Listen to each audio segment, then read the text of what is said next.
Hello, welcome to AI in Action. My name is Maurie. I'm here with my husband Jim, and we are about to wrap up a three-part mini-series on data centers. What we're talking about tonight is what do you need to do to make sure that if a data center comes to your town, that you are prepared to get them to be a good neighbor. When people hear that data centers may be coming to their small town, the first thing they usually hear are jobs, tax revenue, economic development, and those things matter. I mean, of course they do, but we don't think that's where the conversation should start. If a data center company has approached a town, what that means is that the town already has something that the company probably wants. It could be land or power or access to a major transmission line. Whatever it is, that company did not pick that town by accident. So the town is not coming into the conversation empty-handed. You actually have something they want. So the first job is not to make the project work for the company. It's to protect the people who already live there. And that means asking some pretty basic questions before anyone gets impressed by the size of the investment. Will this project put pressure on your water supply? Will the residents end up paying more for electricity or utilities? Is the heavy construction going to damage the local roads like sand trucks do here in Llano, Texas? Are emergency services going to need to have additional equipment or training because of the additional population? What about noise, traffic, and just the changes to the character of your community? And after all that, will your town actually be better off? So Jim, I want you to jump in here and tell me what you think. What research? What do you think? Well, this was the part of the three episodes that I really wanted to do. Okay. Because in some places it's hard to argue. There's a level of inevitability for some of these things. There's so much money and power being thrown at this, power by political power, not by electrical, that at some point you're going to lose. Somebody's going to lose. So if that's the case, how can you get something more out of it? That's been the part that bothers me from both sides, the people who hate the idea of them and the people who want them everywhere, is there a benefit? And that's what this research is about. Okay. So the agreement that you reach has to reflect both sides. Yes. Okay. And that changes the whole idea of what a partnership is. Correct? Yeah. So a good partnership is not just a company making donations after the project is approved. I mean, donations could be nice, but a school could get computers or, a park could get some improvements. So they're making these offers. Yeah, that's tiny stuff. Yeah, little stuff. The real partnership is in the infrastructure agreement because we all want more infrastructure. I mean, if the town is providing the access, the utility capacity, the public services, the land use, the tax incentives, I mean, in return, it should leave the community with a stronger system than it had before they came. Right. Like a stronger water infrastructure or better roads or more reliable electrical service. I mean, we don't have awesome electrical service everywhere in Llano County, and it would be great if we had more reliable electrical service. Like improved communications, maybe fiber or better capacity for internet in your town. So there's all of these economic opportunities that matter if the company could change ownership. I think that's what's happening to a lot of places. You have companies that are coming in and they're building the data centers, and then it's kind of like, when you get a mortgage on your home and then all of a sudden they sell your mortgage to somebody else. They sell your mortgage. I think that a lot of these data centers are being built by a lot of investors because they think, oh, well, if this is in a good location and I get this set up really well, then Google or Amazon or some bigger company is going to come pay me a lot of money to buy the data center from me. Well, they're also similar to the construction people at our schools. They come in to construct, but they don't want to own. They just want to leave. Right. And so 10 years from now, I mean, make sure you have that stuff in place. Make sure you have what you're going to get from this company, because you never know when the company that you signed the agreement with is going to go away. Well, and they're a construction company, which means they're going to go away. in all likelihood, it's going to be a construction company that comes in and maybe even an investment firm. They never intended to have ownership of it. Mm-hmm. So if you make an agreement with them and you get all excited because you got all these construction jobs, just like the school district, a lot of things going on when we're doing construction on these bonds. They're all gone now. Yeah. The hotels loved it when they were here, but yes, they're all gone now. Yes. So it's a very different standard from saying, you've created these construction jobs, you sponsored the football scoreboard, you've got all this stuff that you've donated, but the scale of the project matters. Mm-hmm. One reason small towns may underestimate their negotiating position is that the numbers involved are so much larger than the normal city budget. So when these small cities start hearing millions and millions and millions of dollars, and their whole budget is a couple of $1 million, or 10 million, or whatever. It's overwhelming, and they think it's just going to be like awesome. So because all that billions are going to get shared, and they're not. So an AI data center can support an enormous amount of revenue, but that does not mean that the company keeps all of it. And they're going to tell you that. The equipment is expensive. The power bills are huge. The technology is going to become obsolete. The scale still matters. It does.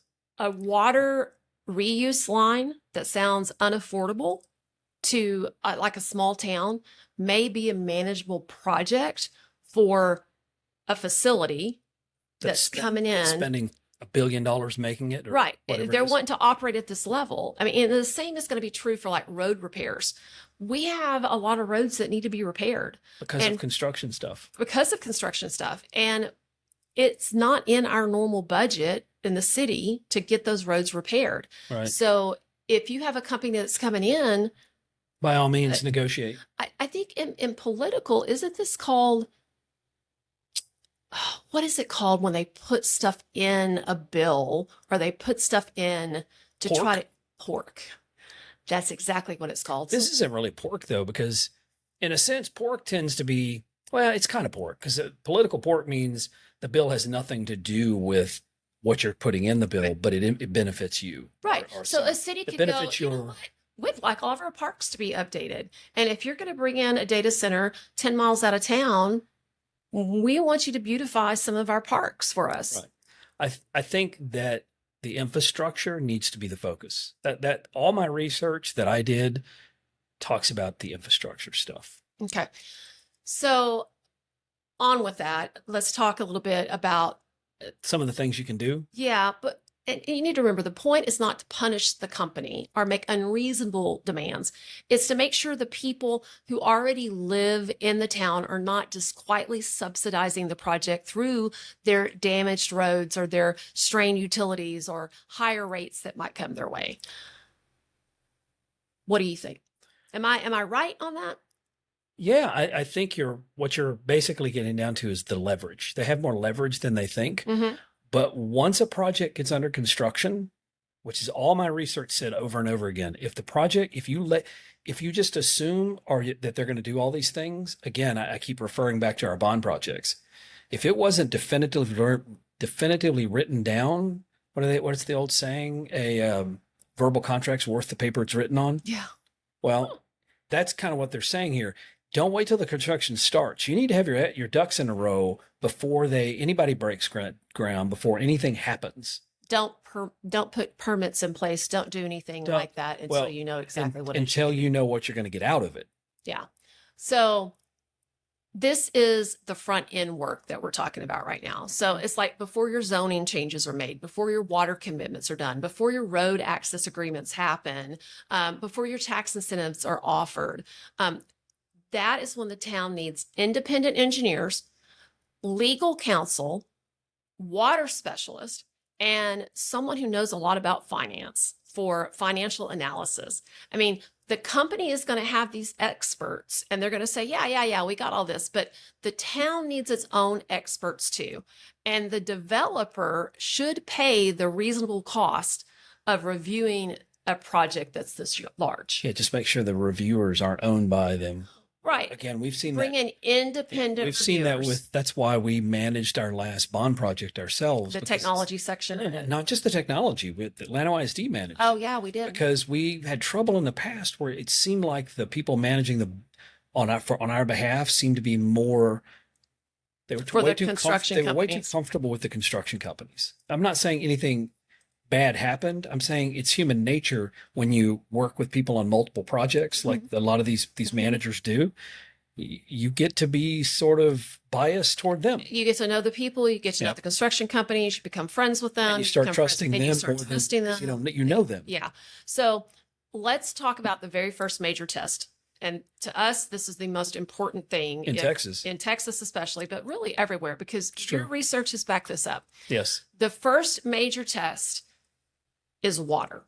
In Texas, water may be the clearest test of whether a company really intends to be a good partner. And a town should be very cautious about providing scarce drinking water to cool a large industrial facility when treated wastewater may be able to do the job. Because treated wastewater, often called like reclaimed or unpotable water, it can be processed for uses that do not require drinking water quality. Texas regulates specifically allow, or regulations specifically allow, that reclaimed water can be used for cooling these Cooling these systems. the But systems, cooling the towers, well, the the cooling CP towers are towers. where the heat gets released, and it gets released through evaporation. Mhm. And you have to have the laws in place, because if you think about what you're doing is you're evaporating water that's technically reclaimed water, which means it's going out everywhere. But in the process of evaporating the water, you're cleaning it enough. Right, for it Because, to be recycled into the well, system. it's already been recycled. You just, technically. you don't want it raining down on you if you thought it was polluted water. Right. But it's not really going to be that polluted because it's already been processed once. Purple pipe water, or whatever the terms they keep using for it are, it's already been through the processing plant. So Right. anyway, It's not a futuristic idea. no, there's people doing it. It's really not. I mean, it is already being done Mhm. to where they're using non-drinkable water and they're using it to cool these plants. I mean, there was a local authority in Douglas County, Georgia, I think you found in your research. Yeah, they're working with Google. That was on a system that uses the treated wastewater for all of the cooling. And I think Microsoft and the city of Quincy and Washington also use a reuse system. And that's like reducing the facility's reliance on drinking water. Don't- And that's a commodity. I mean, drinking water is a commodity. I mean, I taught fourth grade science. I taught about the water cycle. And it says that, our water is in an infinite loop, and we It's a always closed loop have, system. it's a closed loop system. Yeah. But something I had to always remind my kids is just because it's in a closed loop system doesn't mean You it's can drink it. drinkable. Yes. Right. So the systems are different. The principle's the same. The data center helps pay for the infrastructure that preserves drinking water for the residents. Yes. So what do you keep coming back to whenever you're talking about Well, it's these data centers? I know the you research told me came back- earlier when we were talking before we decided to do this podcast right here, is that it was really difficult to find good things about what data centers could do for towns. well, that's because a lot of the focus in the press right now, because it's getting more clicks, is on the negative. Okay. It's when you work as an engineer, you talk a lot about the term I heard over and over, fit for purpose. Fit for purpose? Yes. In other words, the right tool or the right resource, which water is the resource in this case, for the purpose. I know when we lived in Florida, that a lot of there was water, they used the non-potable water a lot to water plants on the roads, Mhm. and on those barriers between the two roads, Mhm. because it wasn't drinking water. Right. And nobody's walking out there. In other words, you're not spraying a pedestrian with it because it's literally down in the center. between the medians. It's in between. It's, the part where nobody walks. It's just decoration. So pick the right resource that fits the purpose you need it for. It may be easier initially to get the clean drinking water, but it's not the smartest move. I agree. So they can take the water, they can use water that has been treated, Yes. they can use non-drinkable water. But doesn't that water still have limits? Well, it has limits in Texas, especially. you have to, again, it's back to that analysis piece. You have to go and what is their water usage? And that water usage may be higher than the amount of water that the city of Llano has, 1,500 or 3,000 connections or whatever it is to the water system. That wastewater, there's only so much of it. So, but Where's the rest data of the water center gonna come needs from? more water. Correct. So it may not be enough. So even though a town hears the words recycled water, don't stop asking those questions, because how much water is the facility actually going to consume? How much will be evaporated? Yes. How much can be returned? Is this a closed loop cooling system that they're using? And then what happens during drought restrictions? We don't have droughts in Texas. We don't have droughts in Texas? Gee, that's new to me. Ask all the plants in our front of our house that died. I mean, we have droughts quite often. We have a lot more drought years than we do rainy years. Lately. That is absolutely for sure. Is the town going to get public reports? Are they going to get a company's sustainability statement? It's interesting because that you mentioned that, because I was reading that one of the protests people have is that some of these counties and towns, these people in charge, they're signing NDAs. In other words, once these are signed, they can't release the water usage information. So, okay, hang on. That's not, hold on. That's not, so let me make sure I've got this clear. The city government is signing an NDA saying they're not going to release these sustainability reports or these water quality reports. Or how much water they're using. Public. That's correct. Or even how much water they're using. Wow. Yeah, okay. So you need to make sure that reclaimed water is part of the conservation plan, but it cannot simply become another unlimited supply for evaporation.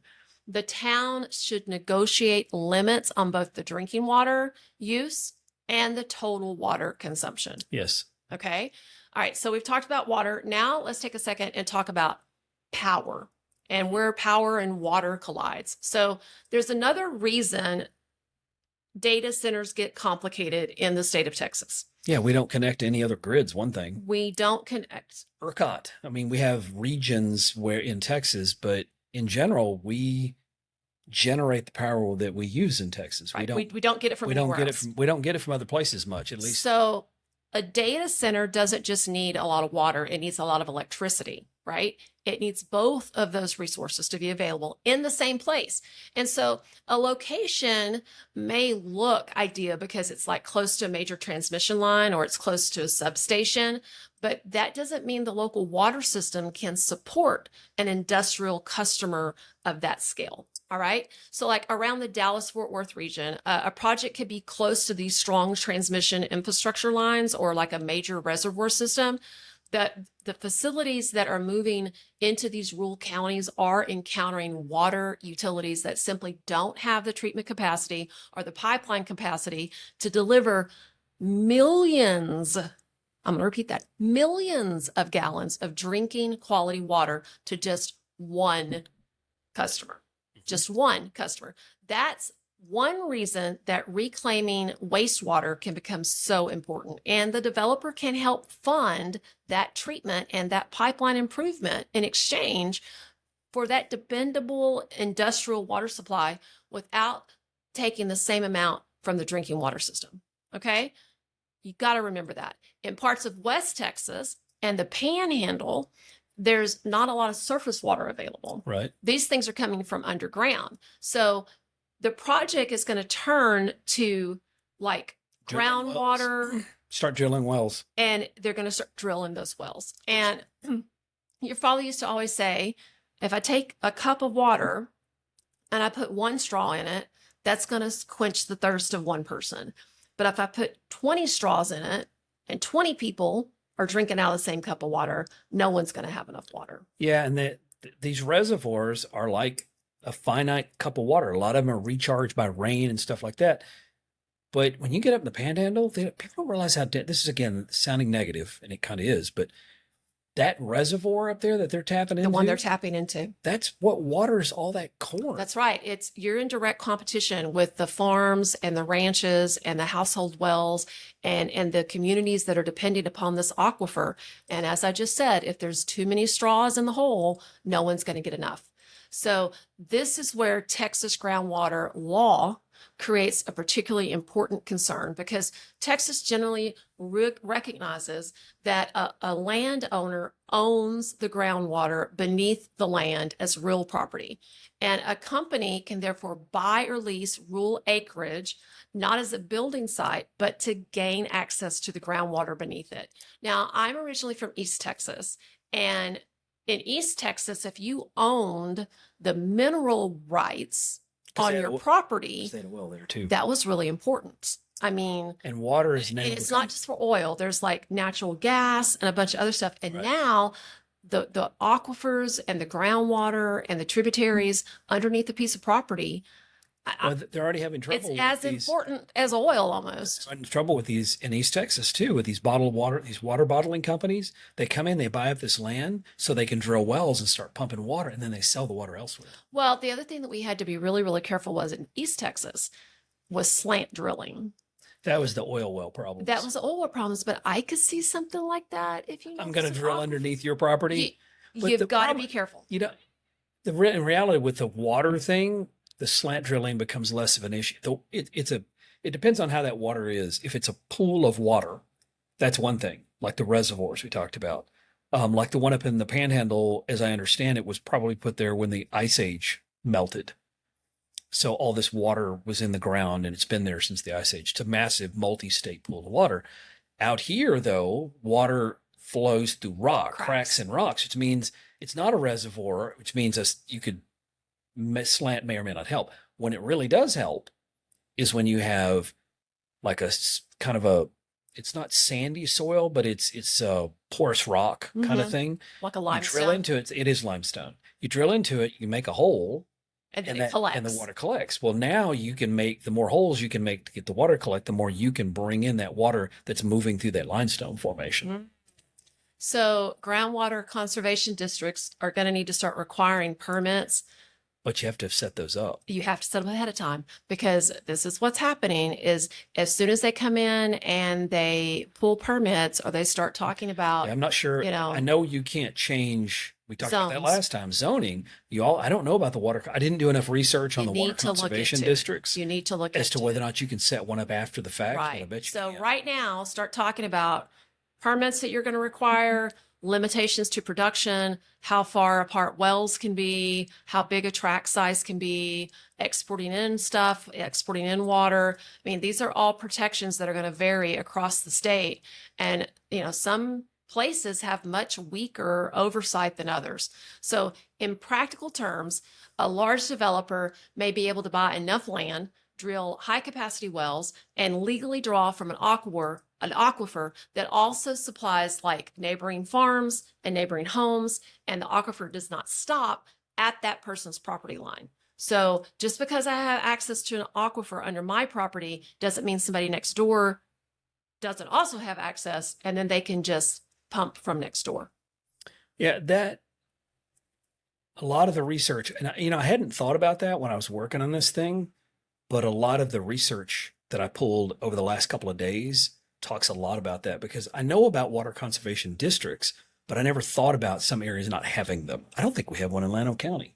Possibly not. I've heard about it, but I'm not sure. Of course, we don't have the amount of water they're looking for. So exactly. I mean, we don't. So your local leaders need to know which groundwater district has jurisdiction, what production limits actually exist, whether water can be exported. Like we talked about with the water companies the bottled water companies. Yes. They draw in tens of millions. Can they take my water and take it elsewhere? Yes. And that's effectively what's happening.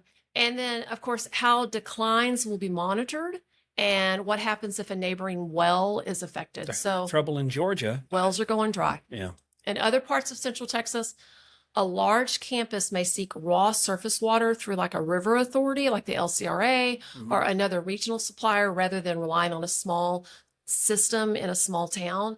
And that may protect the city drinking water capacity, but it's going to raise questions about drought and river health and competing users and treatment cost and what happens when the water availability falls below the assumptions used when the project was approved.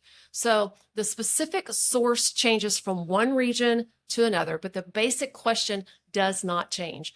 Where will the water come from during normal operations? Where will it come from during drought years? And who bears the risk if their forecast was wrong?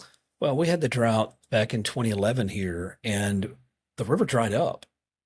By dried up, I mean there was still water there, Oh, it's trickle. but it was just a trickle. And the problem is that the water quality of our treatment plant required the water to be flowing. So when the river stopped flowing at a certain rate, Right. our plant was no longer rated to give that water for drinking water. So we had a drinking water problem, and that was not what that wasn't. There was no company drawing, It was a just million because the gallons flow of rate water. had gone down. And the LCRA has rules along the entire river about how much we have to keep flowing. In other words, we can't. It's that dam problem. You can't put up a dam and stop the flow because everyone downstream depends on that water supply. So it's complicated. Wow. So there's a hidden part to the water footprint that we haven't talked about. Most public discussion focuses on this direct water use, or the water consumed or the water evaporated at a data center site. Okay. But electricity generation can use water too. So it's not just the closed loop system to keep the CPUs cool in these data centers. We're also talking about electricity. Well, and that can use there's a water. little hidden gotcha in there that most people aren't talking about either. Okay. These power generating plants, right? Some of these companies are publishing things saying we're using a type of cooler that's not evaporative. We're using a different type of cooler, so we don't use as much water. Guess what that cooler requires? Electricity. Okay. Guess what? It means that the electricity usage for the data center now goes up, even though the appearance of the water usage has went down.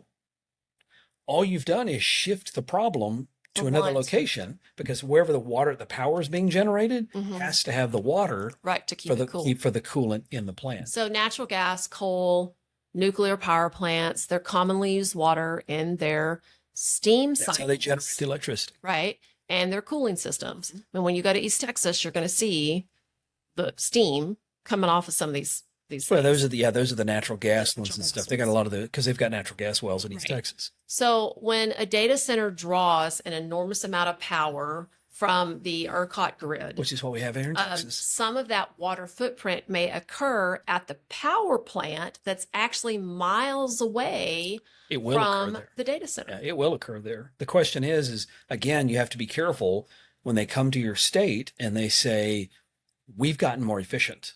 We don't have evaporative cooling anymore. Therefore, we don't use as much water. It's all good. But one town over where The power generation, the power plant is now using more water. Right.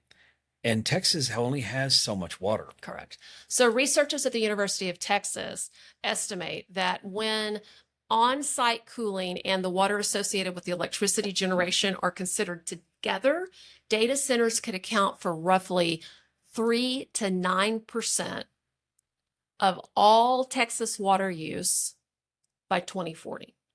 That's a lot. It is a lot. Today, the estimate is less than 1%. And we just talked to somebody the other day, was talking about Google building a major additional plant up in the Panhandle, Microsoft building a major plant down around Medina? Medina's had some serious drought down there. Yes, they have. So that range is a projection. It's not a certainty. I mean, but UT researchers have really been looking into this. It definitely depends on how many projects are actually built and what cooling systems they use and what sources they're using to generate their electricity. But it makes a point very clear. A data center can appear relatively water efficient at the property line while still creating a larger water demand through all the electricity that it's consuming. So if it depends on, again, whether you're trying to be a good citizen. Yes. But the town really needs to look at the water separate from the electricity. Don't It just should look be at two separate projects. Look at them as two separate things and definitely don't forget the drought plan. That's the one that worries me the most. We moved back here 2004. 22 years ago. We've had how many? 2, 3 droughts? 3. Since I then? mean, we had a drought that I was literally taking my bath water out of my bathtub and watering my plants with my bath water I remember that. because we were Yeah. running We out of were water. we were on a committee, or I was on a committee where they were talking about how to collect rainwater off the roofs in the downtown Right. to try to feed it into the water system. And unfortunately, what has been happening, and we talked Unfortunately, they about, didn't have any rain to collect. well, and we talked about this last time. What's been happening is that we have this big drought and we start making these plans about the rainwater collection systems Yeah. or putting in additional wells or piping water from somewhere else and yada, yada, yada. And then all of a sudden a flood comes. Yeah. And we stop thinking about it. Yep. So, it's one of those things. Some Texas communities are already beginning to write these expectations. They're putting them into their local rules. Some of the ones that you found, San Angelo has adopted requirements in 2026 calling for like closed loop or similar water conservation cooling technologies. They're placing strict limits on routine potable water use for data center cooling. They want it to be non-potable. They really want them to start looking at that San Angelo reclaim. has a serious water problem. They do. They do. So they are being proactive instead of reactive. Now, it doesn't mean that one town should take and say, hey, we're going to do what San Angelo did. We're going to copy this Different set of ordinance word circumstances. for word. It does show the value, though, of establishing those rules before the project arrives in your town, instead of just trying to negotiate it after the Which you may utility not be able to commitments have do. made. You need to make sure that you're thinking about this ahead of time. So let's now we've talked about water, we've talked about power. Now let's talk about taking this project and actually turning it into a water system upgrade, which is what a lot of towns have been doing. Okay.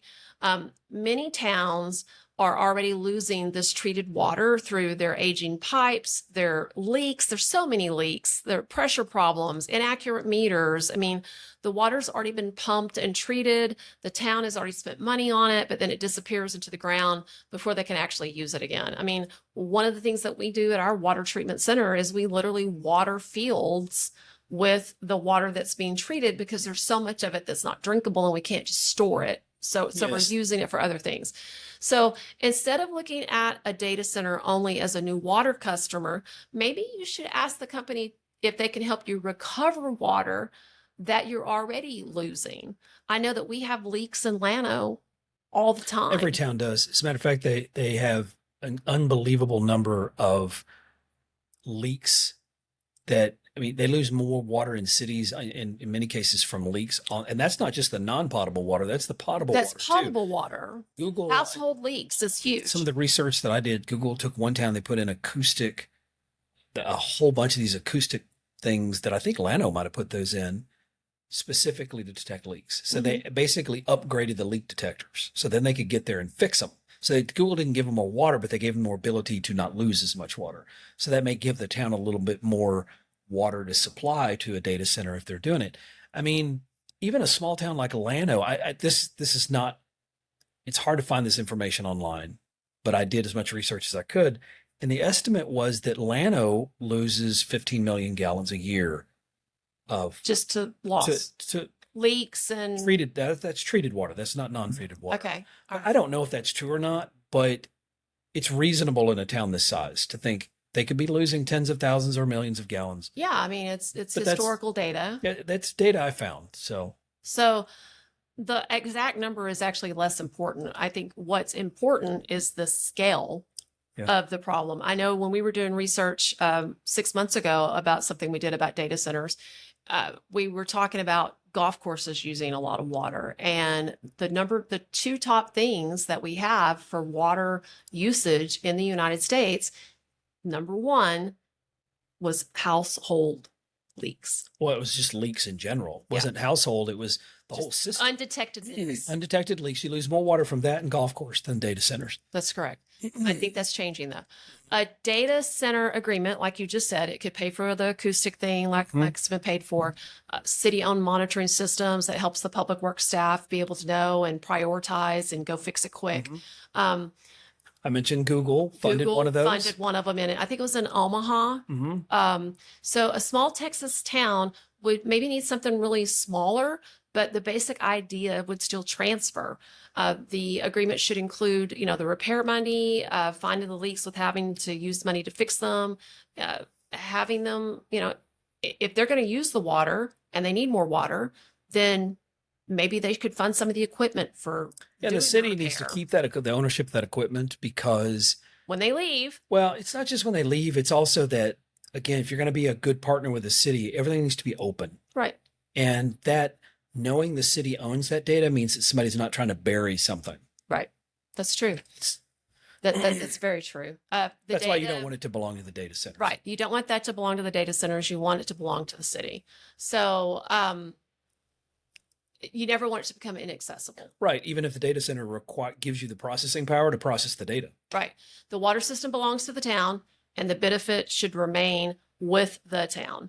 So the simplest version of this idea is you use the data center to improve the community's water infrastructure, not compete with the community for the water that you have. So now let's talk about heat. Okay, let's pause for a second. Okay. Because we're going way over time. I got a lot of data in here. Do we want to keep going? We're going. Oh, we're going to keep going? We're going. We're going. Okay. Okay. Let's talk about heat. Okay. Water is not the only resource involved. Okay. Well, it's not the only waste product. Right.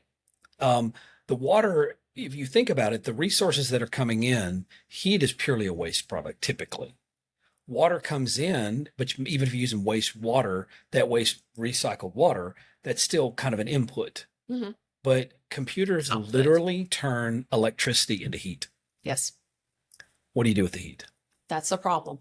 Almost all the electricity used by the computing equipment eventually becomes that heat, and that heat has to be removed. Yep. And usually the heat is treated as the waste product, like you just said. Mm-hmm. But if the facility is designed correctly, some of it can be captured and used somewhere else. Yes. So the best known example from all of our notes is a place called Odense, Denmark. It's not in the United States. It's in Denmark. And they're taking heat from a meta data center, and they're feeding it into the local heating system that serves thousands of houses. And their goal is they've got some gas or coal generated plants they want to get rid of. Mm-hmm. So they're trying to use this as part of that equation. And when I say the heat system, I mean it is heating homes. Well, it's heating homes. The winter It's also, you can use it to heat water. It doesn't hot water have to be heaters, the water. It's the heater. Exactly. So in other words, if it heats the water up a little bit before the hot water heater in the house gets a hold of it, it doesn't take as much electricity to heat it the rest of the way up because it's already preheated. So the homes in Denmark are actually saving money on their own electricity because the meta center that came in is providing warm. That's their goal. Yes, that is the goal. Now, Texas is not Denmark. No, okay? It's not near as cold here. We're not trying to melt snow when we don't have snow, not very often. We're not trying to heat an entire city through a really long winter, but it still could have value here. It has the potential to do work. It can support greenhouses, agricultural, food processing, wastewater treatment, industrial hot water are like businesses that are located close to facilities. You could have an industrial park next to the city. Right. I mean, it creates next to the data center. It creates a lot more interesting economic development models to where you can grow more than just a data center economic development model and grow it to other things.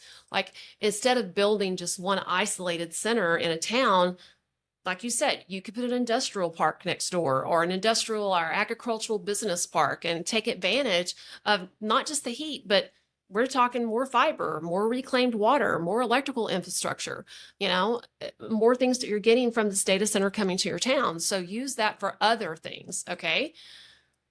The key is what? It's always about planning. Always about planning. If you start it first it's always easier to do something right the first time than to go back and fix it.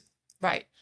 Because it gets harder and it gets more expensive. That's correct. When it's an afterthought. So a promise to study heat reuse later is not the same as a plan. I mean, don't let them come in and say, oh, yeah, we'll look into that later. I mean, a town needs to ask for an engineering study during the design phase, okay? What temperature is available? How much of it can be moved economically from one place to another? Who is it that could use it? Would demand be year round? Is it just seasonal? Could the cooling system use a separate clean water loop and then a heat exchanger? I mean, some ideas are going to work and some of them are not going to work, but the town should get real answers before the heat is just thrown away into the Dumped into the atmosphere. because that's not good. Okay.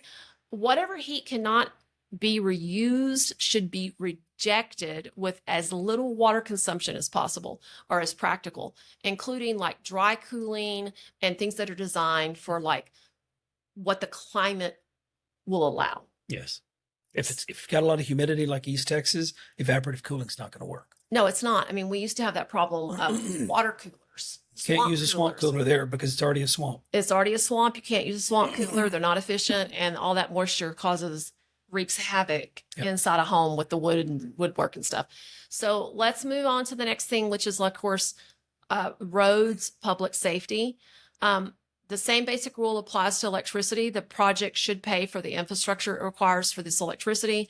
The large data center could need substations or transmission upgrades or backup generators. Or, I mean, I know Elon Musk has just bought a company that does diesel backup generators. There's these major new utility capacities that you might need, and existing customers should not be left paying for those costs through higher electricity rates. You need to make sure that that cost is getting like absorbed in the project whenever they're completing these data centers in your town. You also need to know, what's going to happen during a grid emergency, because as we said in a previous podcast, these data centers are 24/7. They don't want downtime. So can the facility reduce its load at certain periods of time? How much backup generation is it going to need to have in operation? What kind of fuel is going to be stored there? Because they're not going to let themselves go down. So they're going to have these diesel generators or, these backup supplies. What will the noise or the emissions be? And will there be any new electrical infrastructure improvement that's reliable for the surrounding community, or is it only going to serve the data center? So these are all questions that you really need to ask. And the roads need the same level of attention because construction is going to involve heavy trucks, and the town needs to document your road conditions beforehand.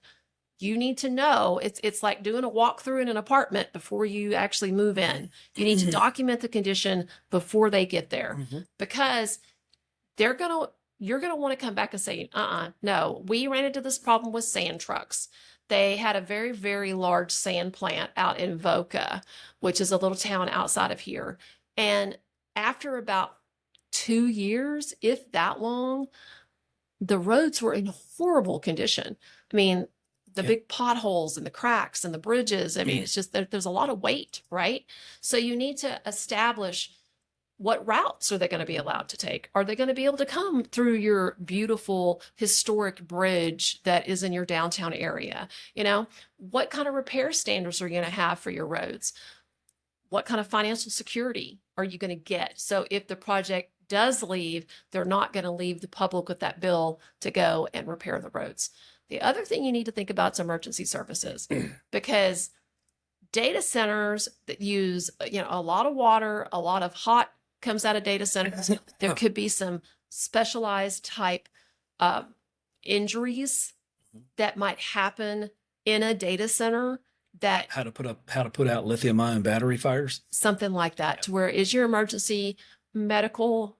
Is your firefighters? Are people going to need to have some specialized training? Are you going to need some specialized equipment? Yeah. If you have to go in and work on these high voltage systems, okay, the fuel storage, fire, like fuel fires and stuff. So you got to think like that. It cannot become something that's unfunded for a small volunteer fire department. That's what we have here. Which is what we have here. So that's very, very important. The cost, they're not the side issues. No, they're real costs. And I run an IT department. We're very well aware of the longer term maintenance costs after something's constructed is a whole lot more expensive in many cases than the original construction. And we ran into this when it came to like some of the grants that were in place because of COVID. Some of the grants that we ended up getting, like all these hot spots and things like that. And that was amazing that the government stepped in to allow this. But then we had to really think ahead. What happens when that grant runs out? What happens when that fund is no longer there? In many cases, we couldn't afford it. We couldn't afford to keep it. In many cases, you just can't afford to keep it. So the project should pay its own way. And that does not mean the town should try to profit from every possible problem. It just means the town should not lose money because a very large private project has arrived. Last thing. Okay. Broadband and workforce benefits. Okay. That last. Data centers demand high capacity fiber, and it can create a real community benefit if it is negotiated correctly. Okay. A town in Iowa connected Google's presence with a large public Wi-Fi initiative. The small town chose a different approach. It negotiated additional conduit, and it reserved fiber strands for the city to use. Yep. Okay. Similar to what we did here. Similar to what we did here with the LCRA. We negotiated the school use of the fiber, but fiber's there now for the water facility and the hospital. Well, they're and required. The city LCRA is required for their electrical grid monitoring to have the fiber anyway. Right. So it helped them and it helped us. It helped them and it helped us. So you could use the project to strengthen that middle mile infrastructure that makes up broadband expansion. And the benefits could be very specific. You could say this project will improve connectivity. That's not enough. It needs to say who's going to own the fiber, who's going to use the fiber, where's the fiber going to go, who's going to maintain the fiber, when is it going to be available. This is something we ran into with the little project we did, is that there was a section that was maintained by the LCRA, and then there's a little section that actually ended up supposed to be maintained by us. Yeah. So we ended up having to contract it to where it's actually maintained by somebody else because we don't have anybody on staff that can maintain climb fiber. poles. Yeah. I mean, so the same thing also is going to apply to your workforce development. They're going to come in and they're going to say, hey, we're going to have a hiring fair and we're going to hire all these people, but that is not a workforce pipeline. All right. A strong program identifies the actual job that's going to be there, the credentials it's going to require you to have, and the number of positions, and maybe even a training provider so that they're not just bringing in people from outside your town that are going to be here for a few years and then move elsewhere. You might want to consider, hey, if they're going to bring 100 jobs, I want to make sure that there's 100 people in my town that are trained that could take those jobs. Okay. We probably need to wrap up. We're way over time. The skills are useful. Electrical, networking, controls, HVAC, maintenance, water operations, emergency response. All of these jobs could be trained for this data center to have working at the data center. And then when the data center does go down to minimum number of people working there, I have a skill that I can now go put elsewhere. Bottom line, to wrap it up, what's the bottom line to you? Excuse me. Research, and don't allow them to come in and say, I've got you covered. The only additional thing I would add to that is the details matter. Yes. Meaning stuff like the water conservation. It's not just about negotiating. It's about understanding the laws that apply to you. Right. County, city, state, federal. We talked about that in the legal stuff. You have to have your ducks in a row legally. But the most important thing that I think that I got out of this bit of research is, at the end of the day, at least for some period of time, try very hard to think about, how can I make this a positive? If they're going to be here, how can I make this a positive for the community? Through job development programs, through infrastructure upgrades, through all the things we talked about. Correct. Okay. And a press release is not an agreement. A handshake is not an agreement. A verbal is not an agreement. It is one of those things that you have to have it. And you have to have independent attorneys, independent reviews. Yep. I agree. And then you can figure out how to have a good relationship. I think it's possible. It may be impossible in some areas. I do think there's a lot of engineering that needs to go and thoughts that need to go into the water part. I'm more worried about the water part than any part because I live in Texas. Okay. So, anyway. So, my name is Maury. I'm here with my husband, Jim. Thank you guys so much for watching AI in action. We hope that you have gotten something from these last 2 episodes and this episode in our little 3-part mini series. And we are going to publish all this. Data Going to centers. organize all my notes a little better, and then we're going to publish it. Sounds good. We hope that you guys have a marvelous rest of the week.